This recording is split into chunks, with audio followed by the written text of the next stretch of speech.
কি রে বল্টু, হঠাৎ করে আমাকে ডাক দিলি যে? কিছু হয়েছে নাকি? আর বন্ধু, কি যে বলি, একা একা আর ভালো লাগছে না।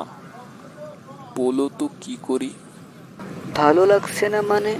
বুঝলাম না। চল দুজন না হয় কোথাও থেকে ঘুরে আসি, তাহলে হয়তো তোর মনটাও ভালো হবে, আবার আমার মনটাও ভালো হবে। আরে না বন্ধু, ঘোরাফেরা তো করেই যাচ্ছি। আমি বুঝতে চাচ্ছি যে আমার ঘরে একটা নতুন মানুষ লাগবে। তোর কাছে আর গোপন করব না, বলেই দিলাম। ও, তাহলে এই সমস্যা, এবার বুঝলাম।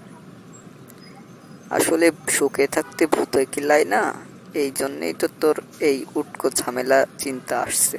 না বন্ধু, তেমন কিছু না। তা তোর কাছে কি কোনো ভালো পাত্রী সন্ধান আছে নাকি? পাত্রী তো একটা ছিল, দেখি খোঁজ নিয়ে কি হয়। খোঁজটা নে বন্ধু, আমার এই উপকারটুকু তুই কর।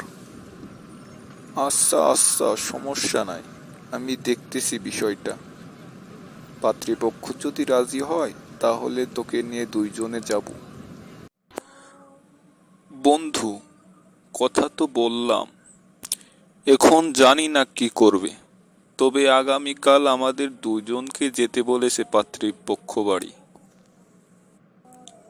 আচ্ছা বন্ধু, তাহলে আগামীকাল তুই সকাল সকাল রেডি হোস, দুইজনে যাবো খন, ঠিক আছে? এখন তো বলবেই, অন্য সময় তো বলার কোনো নাম নাই। চোদনে পড়েছে তো। বন্ধু, কিছু কি বলতেছিস তুই আমাকে? আরে না, কি বলবো। তাহলে এই কথাই থাকলো, কাল দুইজনে একসাথে যাব, ঠিক আছে? আচ্ছা ঠিক আছে, কাল তাহলে চলে আসিস।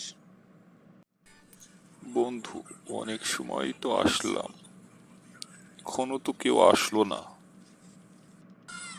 আরে ধৈর্য না ধরলে হয়, একটু ধৈর্য ধর, ওই দেখ আসতেছে।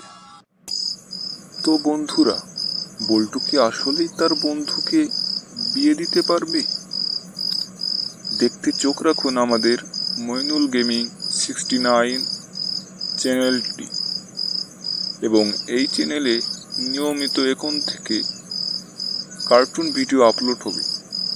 তোমরা যারা কার্টুন ভিডিও পছন্দ করো তারা এখনই চ্যানেলটিকে সাবস্ক্রাইব করুন, এবং ভিডিও যদি ভালো লেগে থাকে তাহলে এখনই তোমাদের বন্ধুদেরকে শেয়ার করুন।